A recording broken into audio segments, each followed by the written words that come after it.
सूर्यकोटि समप्रभ निर्विघ्नं कुरु मे देव सर्वकार्येषु सर्वदा। कर्म की गठरी लाद के जग में फिरे इंसान, जैसा करे वैसा भरे विधि का यही विधान। कर्म करे किस्मत बने जीवन का ये मरम, प्राणी तेरे भाग्य में तेरा अपना कर्म। नमस्कार, दिनेश सुंदेसा, कक्षा द्वादशी, विषय गणित। हम जो अध्ययन करने वाले हैं नया अध्याय सदिश वेक्टर। आइए इसके बारे में सबसे पहले हम कुछ उसके आधारभूत संकल्पनाएं पढ़ते हैं, बेसिक कंसेप्ट। यदि मान लीजिए त्रिविमीय तल में एक कोई रेखा इस तरह से बनाई जाए जिसको हम L से व्यक्त करें। कोई एक त्रिविमीय तल में यदि कोई एक रेखा बनाई जाए जिसको हम L से व्यक्त करें, तो इस रेखा, सरल रेखा को एक दिशा प्रदान की जाए, एक निश्चित दिशा उसको यदि प्रदान की जाए तो वह एक सरल रेखा एक दिष्ट रेखा कहलाएगी, एक दिष्ट रेखाखंड का भाग कहलाएगा जो यहां दिया गया है। तो यदि हम इस सरल रेखा को एक निश्चित दिशा देने के बाद यदि हम इसके यहां बिंदु A व B के अंदर इस सरल रेखा की निश्चित दिशा देने के बाद जो एक प्रारंभिक बिंदु है वह A है और जो अंतिम बिंदु है वह B है, तो जो यहां सदिश जो बनेगा, यदि हम इसको एक निश्चित दिशा दे दें तो वह एक सदिश का काम करेगा। उसको इस तरह से व्यक्त किया जाएगा, सदिश AB। या यदि मैं इसकी दिशा बदल दूं और इसकी दिशा इधर कर दूं, तो अब ये इसका जो प्रारंभिक बिंदु है P कहलाएगा और इसका जो अंतिम बिंदु है Q कहलाएगा। तो अब इसका सदिश का जो नाम दिया जाएगा सदिश PQ। तो यहां जो प्रारंभिक बिंदु था वह A था, प्रारंभिक बिंदु A, अंतिम बिंदु B, इसलिए इसको जो वेक्टर AB द्वारा व्यक्त किया गया। यहां प्रारंभिक बिंदु इसमें P है, प्रारंभिक बिंदु P, और अंतिम जो बिंदु है वह Q है।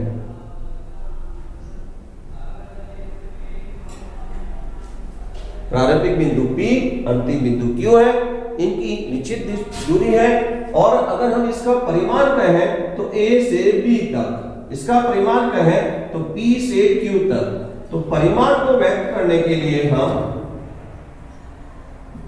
इस तरह से इसको व्यक्त किया जाएगा, मापांक PQ, मॉडुलस PQ बोल सकते हैं। या इसी तरह से A से B तक इसका यदि परिमाण है तो परिमाण AB मापांक लगाकर व्यक्त करेंगे। तो इस तरह से जो हम पढ़ रहे हैं, यदि कभी कोई भौतिक राशि जिसमें परिमाण व एक दिशा की आवश्यकता होती है तो वह राशि एक सदिश राशि कहलाती है।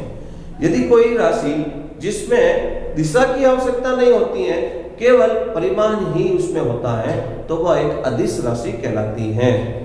पर आपने भौतिक राशि कुछ ऐसी देखी है जो दिशा और परिमाण अति आवश्यक होता है, जैसे वेग, त्वरण, चाल, विद्युत क्षेत्र की तीव्रता आदि और भी बहुत राशियां हैं। कुछ ऐसी राशियां हैं जिसके अंदर दिशा की आवश्यकता नहीं होती है, वो एक अदिश राशि होती है, जैसे द्रव्यमान, लंबाई, दूरी, चाल आदि की राशियां जो जिसमें परिमाण ही होता है, दिशा की आवश्यकता नहीं होती है।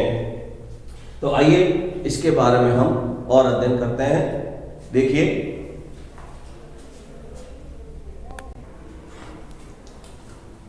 आइए हम पढ़ते हैं स्थिति सदिश के बारे में, पोजीशन वेक्टर्स। हम यदि कोई अंतरिक्ष में मूल बिंदु लेकर हम त्रिविमीय समकोणिक निर्देशांक में स्थिति में यदि कोई एक बिंदु P यहां मूल बिंदु से दूर स्थित है, तो हमको बिंदु O से P तक की जो स्थित सदिश ज्ञात करनी है, जिसको हम R से व्यक्त कर सकते हैं, वेक्टर्स R। तो यहां जो ये सदिश दिया हुआ है, तो बिंदु O उसका प्रारंभिक बिंदु है, प्रारंभिक बिंदु, मूल बिंदु इसका प्रारंभिक बिंदु कहलाएगा, जिसके निर्देशांक 0, 0, 0 कह सकते हैं। यहां जो P स्थित है वो इसका अंतिम बिंदु है। तो अंतिम बिंदु जो ये P है, मानते हैं x, y, z इसके निर्देशांक है। तो यदि हम इसका परिमाण ज्ञात करना चाहें तो हम दूरी सूत्र से इसका परिमाण ज्ञात कर सकते हैं। दूरी सूत्र से मापांक r या मापांक OP वर्गमूल x square plus y square plus z square.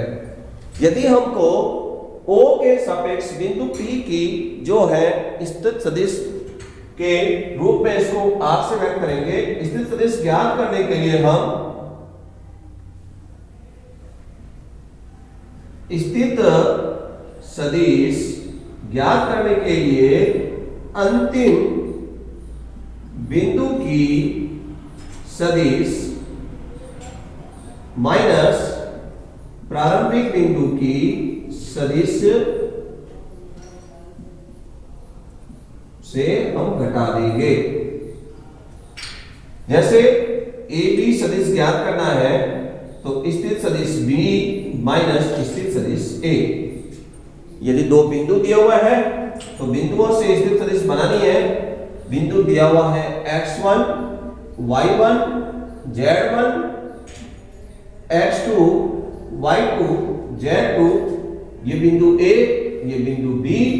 तो A B स्थित सदिश बताने के लिए हम x2 minus x1 I, y2 minus y1 j cap और z2 minus z1 k cap.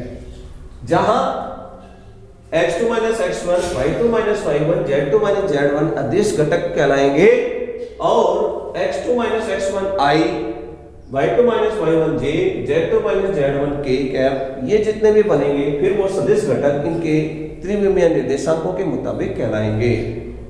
इसके आधारित हम किसी भी दो बिंदुओं का स्थित सदिश ज्ञात किया जा सकता है। लिखिए समझकर। सदिश की दिशा ज्ञात करने के लिए जिसको प्रयोग किया जाता है वो है दिकोसाइन। तो क्या होता है दिकोसाइन, इसके बारे में पढ़ते हैं। तो देखिए यहाँ त्रिविमीय निर्देशांक में कोई बिंदु एक P जिसका निर्देशांक x, y, z दिया गया है, जो R सदिश है, इसको x अक्ष के साथ, y अक्ष के साथ और z अक्ष के साथ धनात्मक दिशा में कोण अल्फा, बीटा और गामा कोण बना रहा है। तो इसके R सदिश के अक्षों के साथ दिक्कोज्या का मान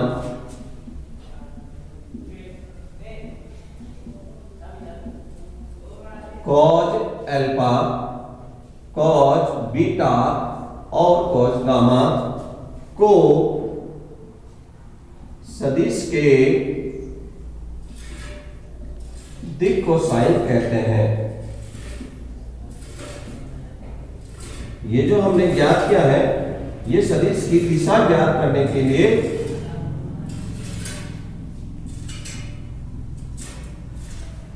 सदिश की दिशा ज्ञात करने के लिए प्रयोग किए जाते हैं। इसको व्यक्त करने के लिए एलिमेंट को प्रयोग किया जाता है। L का मान कॉज अल्फा, M का मान कॉज बीटा और N का मान कॉज गामा। यहां हम देखते हैं यदि एक त्रिभुज OAP में कोण A समकोण लेकर हल किया जाए तो cos alpha is equal to x upon r, जो r यहां OP सदिश के लिए व्यक्त किया गया है। तो cos अल्फा को हम L से व्यक्त करें तो L बराबर x अपॉन r। तो इस प्रकार से जो पहला जो x का निर्देशांक है वो LR हमको प्राप्त होगा। इसी प्रकार से अन्य और अक्षों से समकोण त्रिभुज बनाकर हम अन्य निर्देशांक भी इस प्रकार ज्ञात कर सकते हैं। y बराबर mr और z बराबर nr। तो इस तरह से जो हमने यहाँ बिंदु P ज्ञात किया है, बिंदु जो P जो त्रिविमीय निर्देशांक में माना है, इसके दिक् कोसाइन के रूप में निर्देशांक इस प्रकार से निर्देशांक व्यक्त करेंगे LR, MR और NR, जो कि अंतरिक्ष में कोई स्थित रेखा के दिक् कोसाइन कहलाएंगे, जिसको हम दिशा के आधारित ज्ञात कर सकते हैं। देखिए अब हम कुछ सदिशों के प्रकार के बारे में पढ़ रहे हैं। सदिश के प्रकार, काइंड ऑफ वेक्टर्स। तो सबसे पहले देखिए एक सदिश शून्य सदिश, जिसको हम जीरो और नल वेक्टर बोल सकते हैं। वह सदिश जिसके प्रारंभिक व अंतिम बिंदु संपाती हो उसे हम शून्य सदिश या नल वेक्टर्स कह सकते हैं। संकेत के रूप में इसको हम शून्य सदिश इस तरह से व्यक्त कर सकते हैं, क्योंकि इसकी दिशा एक निश्चित होती नहीं है, दिशा विपरीत भी कह सकते हैं, इसलिए इसको हम इस तरह से भी व्यक्त कर सकते हैं। सदिश ए, सदिश बी, इस तरह से इसको व्यक्त किया जा सकता है। इसका परिमाण हमेशा 0 होगा। इनका परिमाण सदैव हमेशा 0 कहलाएगा। आइए दूसरा सदिश मात्रक सदिश, जिसको हम यूनिट वेक्टर कह सकते हैं। वह सदिश जिसका परिमाण सदैव 1 इकाई रहता है उसे हम मात्रक सदिश कहते हैं। इसको जैसे कोई सदिश ए है का मात्रक सदिश व्यक्त करने के लिए इसके ऊपर एक कैप जैसा संकेत लगाया जाएगा, एक कैप। इसको ज्ञात करने के लिए हम इस सूत्र का प्रयोग भी करते हैं, सदिश ए अपॉन सदिश ए का परिमाण। एकांक सदिश या इकाई सदिश यूनिट वेक्टर से इसको व्यक्त किया जाता है। आइए और आगे पढ़ते हैं। सह आदिम सदिश वे सदिश जिसका प्रारंभिक बिंदु एक हो, अंतिम बिंदु अलग अलग हो, अर्थात प्रारंभिक बिंदु से निकलने वाली सदिश सह आदिम सदिश कहलाती हैं। जैसे उदाहरण एक बिंदु O लेकर हमने एक सदिश यहाँ सदिश A बनाया, फिर उसी बिंदु O से लेकर हमने एक सदिश बिंदु B पर सदिश B बनाया। तो ये जो सदिश बन रहे हैं ये OA सदिश व OB सदिश एक सह आदिम सदिश हैं। आइए अब हम पढ़ते हैं सहरेखीय सदिश। वे सदिश जो एक ही रेखा की ओर स्थित हो वह सहरेखीय सदिश कहलाते हैं। तो सहरेखीय सदिश दोनों दिशा विपरीत भी हो सकती हैं, दोनों दिशा एक ही हो सकती है, एक समान दिशा पर भी हो सकते हैं। जैसे देखिए यहां हमने दो सदिश बनाए हैं। ये दोनों सदिश एक की दिशा O से A की तरफ है, एक दूसरी दिशा B की तरफ है।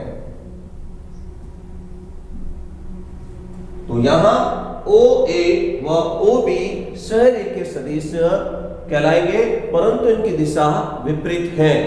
इसी तरह से यहां यदि मैं एक समांतर चतुर्भुज लेकर OA BC, तो यहां ये दो सदिश OA व BC जो सदिश लिए जा रहे हैं वो समांतर या सहरेखीय एक ही दिशा में कहलाए जा सकते हैं। आइए और हम पढ़ते हैं सदिश के बारे में। समान सदिश या तुल्य सदिश इक्वल्स वेक्टर्स वे सदिश जिसका परिमाण व दिशा समान हो वे समान या इक्वल सदिश कहलाते हैं, जिसको हम इस तरह से व्यक्त कर सकते हैं। यदि A व सदिश B की परिमाण और दिशा समान है तो हम इसको समान सदिश के रूप में इस तरह से व्यक्त कर सकते हैं। आइए अब पढ़ते हैं ऋण सदिश के बारे में। नेगेटिव वेक्टर्स वे सदिश जिनकी अभिदिशा अलग अलग है परंतु परिमाण एक जैसा है। जैसे एक सदिश ए बी ए के रूप में व्यक्त किया जा सकता है तो सदिश बी ए माइनस ए के रूप में व्यक्त किया जा सकता है। तो ये जो यहाँ सदिश बनाए गए हैं सदिश ए बी बी ए, इनका परिमाण तो समान होगा परंतु इनकी दिशा विपरीत है, अतः ये ऋण सदिश कहलाएंगे। करते हैं, देखिए एक प्रश्न लिखा हुआ है, उत्तर से 30 डिग्री पूर्व में 40 किलोमीटर के विस्थापन से आलेख्य निरूपण कीजिए। तो सर्वप्रथम हम क्या करेंगे, द्विविमीय अक्ष एक्स अक्ष और वाई अक्ष पर हमने वाई अक्ष को ON माना है। ON से OP हम बनाने वाले हैं। 40 किलोमीटर के लिए हम 1 सेंटीमीटर बराबर 10 किलोमीटर मानकर हम ON से OP के मध्य 30 डिग्री दूरी 30 डिग्री का कोण बढ़ाते हुए हम एक एक समय से 10 सेंटीमीटर मानते हुए 40 किलोमीटर के लिए हम 4 बिंदु बनाकर OP पर व्यक्त करेंगे। ये जो OP है ON के साथ 30 डिग्री का कोण बना रही है जो कि विस्थापन 40 किलोमीटर को व्यक्त कर रहा है। तो इस प्रकार से आप देख रहे हैं कि ये उत्तर से पूर्व की ओर अर्थात ON के दाईं ओर जो बना हुआ है ये उत्तर से पूर्व की ओर 30 डिग्री कोण बढ़ाते हुए पूर्व में यहाँ 40 किलोमीटर जो कि यहाँ OP ON से 30 डिग्री सेंटीग्रेड 30 डिग्री में विस्थापन 40 किलोमीटर निरूपित करता है।